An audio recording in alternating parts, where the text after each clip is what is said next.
I never thought anything was wrong with him. And run downstairs and here they come dragging Conway in. Like to kill me, he died that night.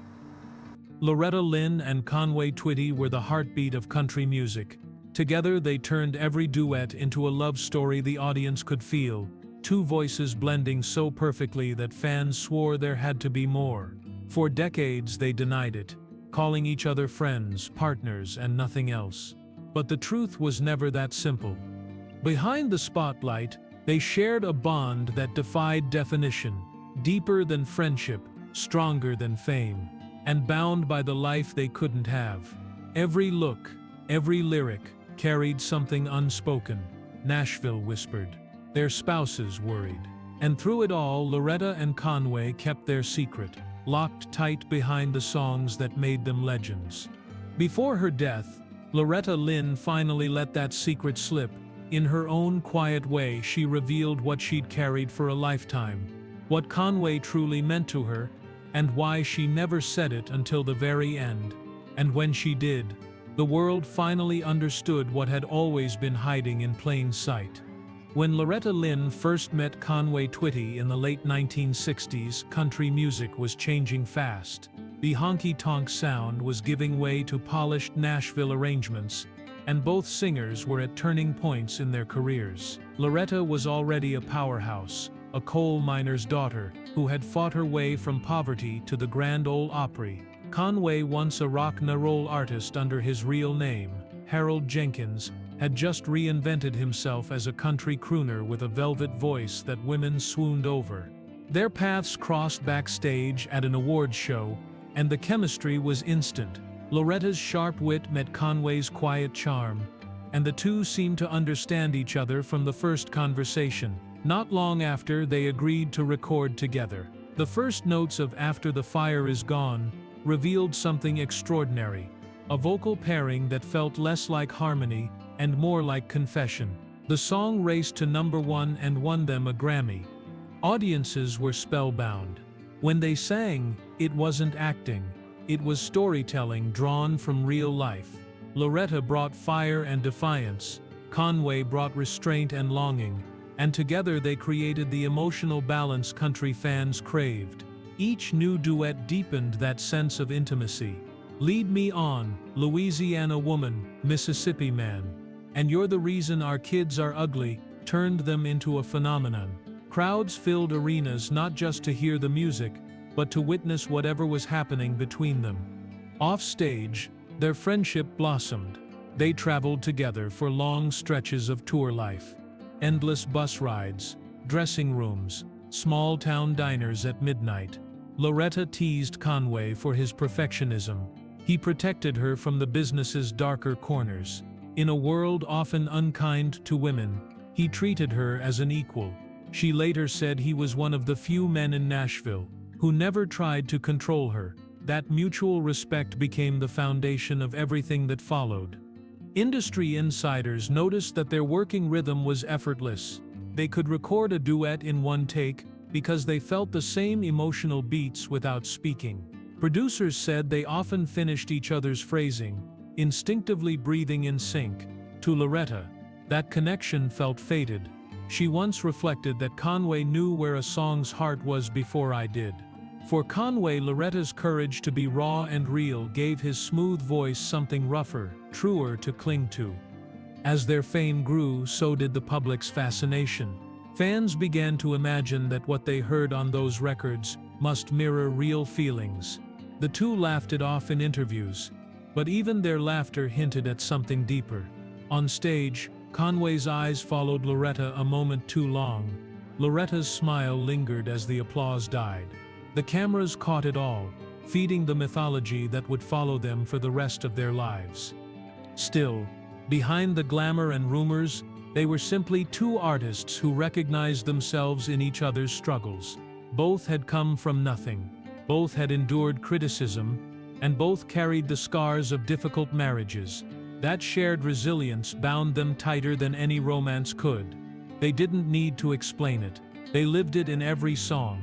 By the early 1970s, Loretta Lynn and Conway Twitty were no longer just performers. They were a symbol, the embodiment of what country music could be when truth and emotion collided. Their partnership reshaped the genre, setting a new standard for duets that generations of singers would try to match. But while their voices rose together, so did the whispers, and soon that bond the world admired would become the secret it could never stop chasing. Loretta Lynn and Conway Twitty's connection deepened with every passing year, though neither of them ever said much about it. They didn't have to. Their music said everything. Each duet carried a tension that hovered between affection and restraint, as if both knew there was a line they could never cross but couldn't help walking along. When they sang "Lead Me On," audiences could feel it, the hesitation, the pull, the ache. Their eyes would meet across the stage and hold just long enough to make the crowd believe they were watching something real. Conway once admitted that singing love songs with Loretta was easy, because she made every word mean something. She didn't act her lyrics, she lived them. And that's what made their partnership magnetic. Away from the spotlight, they found comfort in one another's company. Touring was lonely and relentless, but they made it bearable. Loretta often traveled with her children, and Conway looked out for them like an uncle. On long bus rides, they talked about the industry, their families, and the weight of fame neither had asked for. They shared coffee, laughter, and sometimes silence, the kind that only exists between people who don't need to fill it. To many around them, their friendship looked like love disguised as loyalty. Musicians who played in their band noticed the small gestures, the way Conway would reach for Loretta's hand to steady her when they walked on stage, or how she'd nudge him before a punchline, already knowing what he was about to say. When one struggled, the other carried the show. It was unspoken teamwork born from deep trust.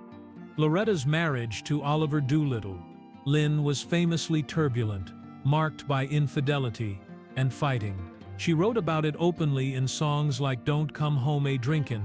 Conway became her refuge from that chaos, a place where she could be understood without judgment. For Conway, Loretta represented authenticity, someone who had survived hardship with humor and faith intact. She grounded him when fame threatened to turn everything artificial. Their shared history of struggle created a bond stronger than the rumors that surrounded them. Both had clawed their way out of poverty. Both had endured heartbreak, and both knew what it meant to lose parts of themselves for their careers. That understanding gave their performances a raw honesty audiences could feel deep in their bones. When they sang about longing, it was real. When they sang about devotion, it came from truth. Yet for all their closeness, they never lost their professionalism. They never let gossip dictate how they worked. In interviews, they laughed at the idea of romance, but those who knew them privately said the affection was obvious. One Opry insider described it best. They were like two people who'd already loved each other in another life. Over time, that closeness became both their strength and their burden. They needed each other to make the music that defined them. Yet every hit pulled them deeper into public speculation. Still, they never wavered. Loretta once said she could never record with anyone else because Conway knew where I was headed before I did. Their partnership was built on something purer than opportunity. It was built on understanding. Every song became a coded conversation between two souls who didn't have to explain themselves. That invisible thread tied them together long after the last note faded. And though neither of them would ever name what they shared, the world could hear it. It lived inside their music, between verses and glances, in the way their voices met like old friends who'd found each other again after years apart. But in Nashville, affection that deep was never left alone for long. As their success grew, so did the whispers, and soon, their greatest gift to one another would become the very thing that tested their loyalty.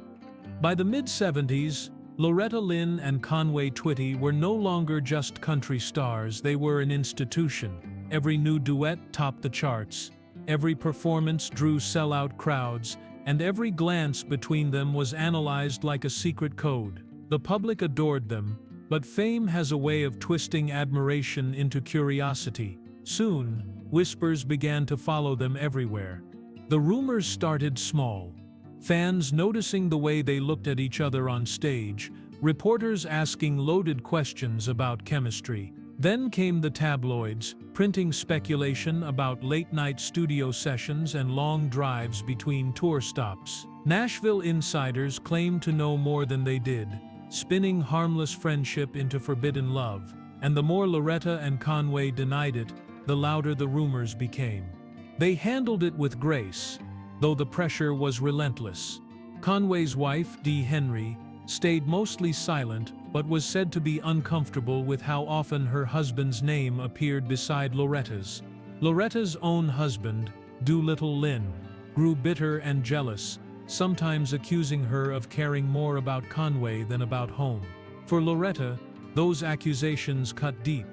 She had spent years defending her marriage, even when it was turbulent.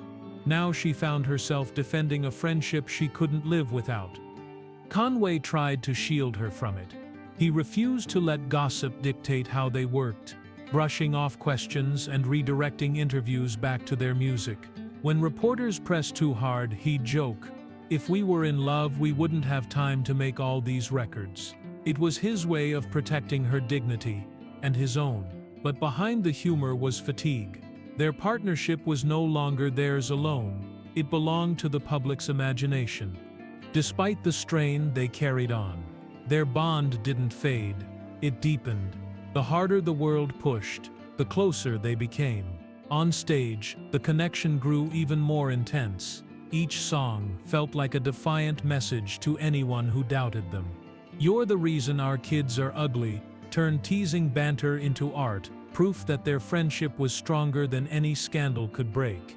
Privately, Loretta wrestled with guilt and gratitude. She knew Conway gave her stability that fame and marriage often denied her.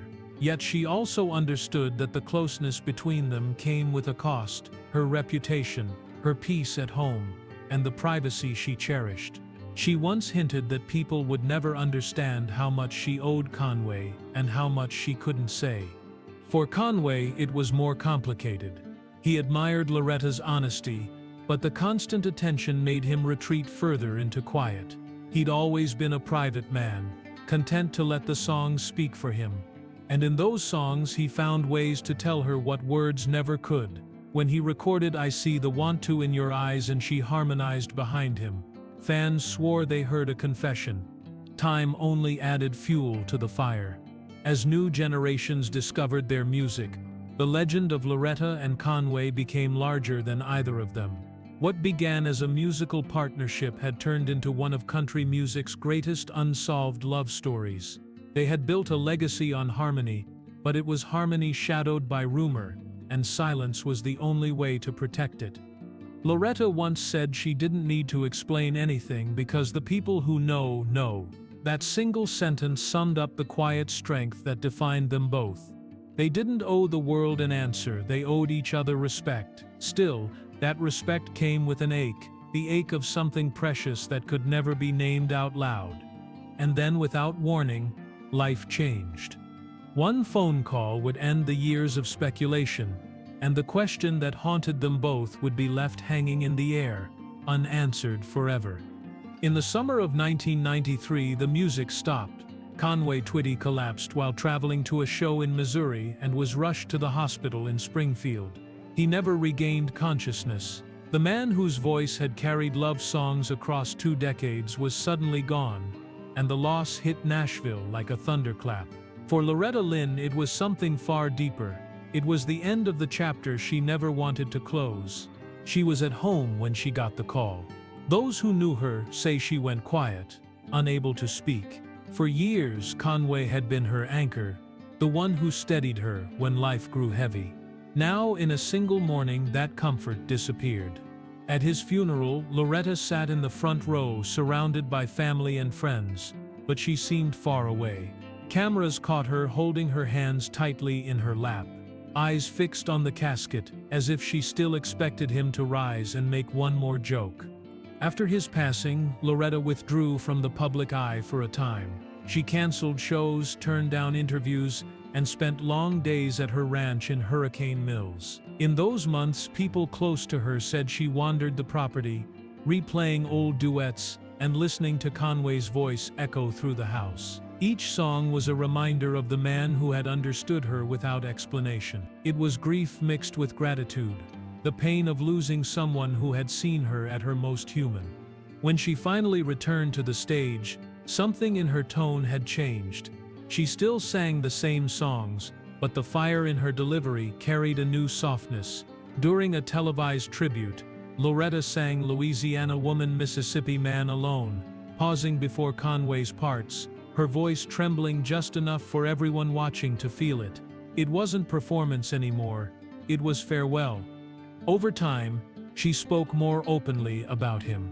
In interviews, she described Conway as one of the best friends I ever had. But her eyes told a different story. There was warmth in her words, but also ache, an ache that seemed to live between every sentence. She admitted that losing him felt like losing a piece of herself. "I never had another partner like him," she said quietly once, "and I never will." Fans noticed how often she mentioned him in later years. When she released her memoir, Still Woman Enough, Conway's name appeared again and again, always tied to loyalty, trust, and affection. She called him the only man in the business who never let me down. To some, that sounded like friendship.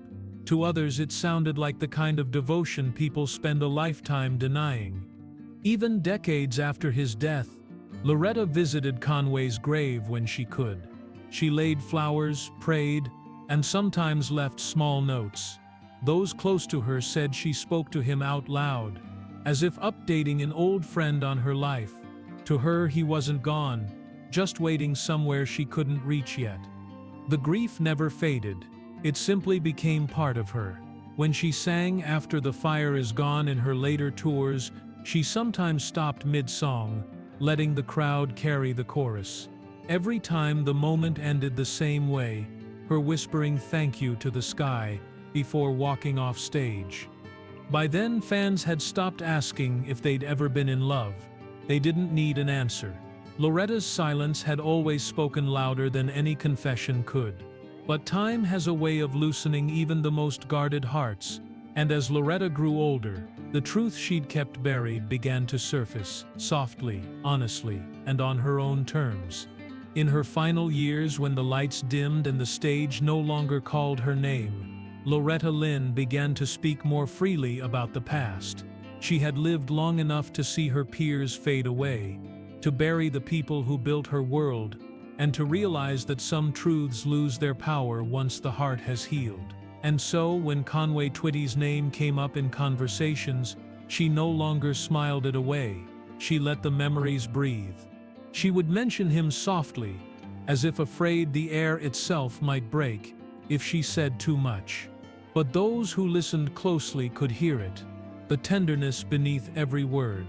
In one interview near the end of her life, Loretta called Conway the only duet partner who ever sang straight to my heart. It wasn't a confession in the scandalous sense.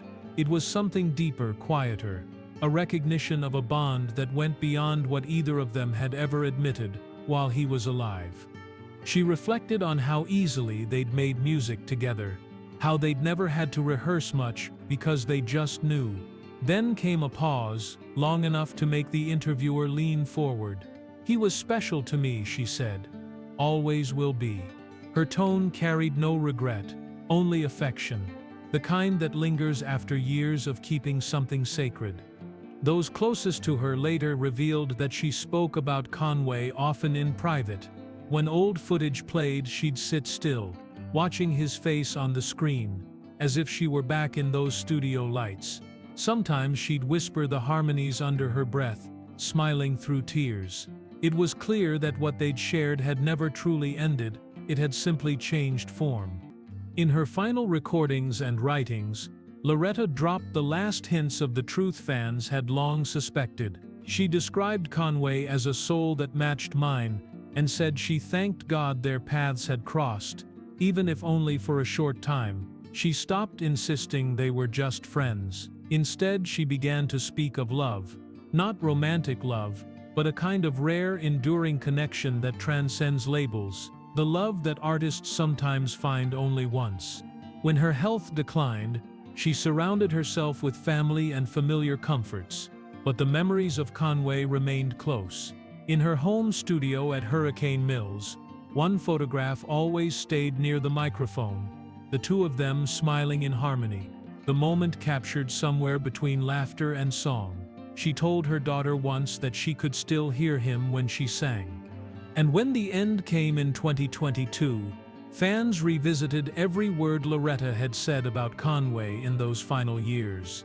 They pieced together what she had finally allowed the world to know, that he had been more than a partner, more than a friend. He had been the quiet truth of her life, the presence that steadied her through decades of storms. Loretta never framed it as a secret affair or a tragedy. She spoke instead of gratitude, how blessed she felt to have known someone who understood her without asking. Her final admission was not a revelation of scandal, but a confirmation of love in its purest form, love unspoken, yet always known. And in the silence that followed her passing, the old songs played again, the harmony of their voices, hers fierce and bright, his steady and smooth, still carried that same unexplainable pull. Together, even in memory, Loretta Lynn and Conway Twitty remained what they had always been, two hearts bound by music, truth, and a love that never needed to be declared to be believed. Loretta Lynn's life was filled with music, family, and resilience. But when she spoke about Conway Twitty, something shifted.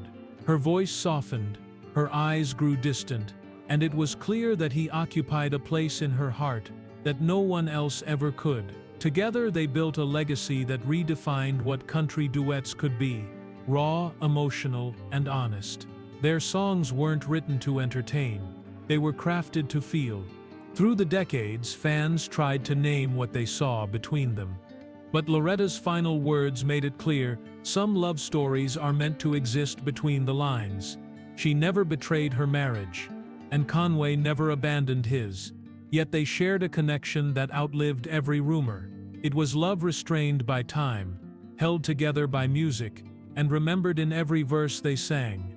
When she left this world in 2022, she took with her countless memories, but what she left behind was timeless. Proof that not all love needs to be declared to be real.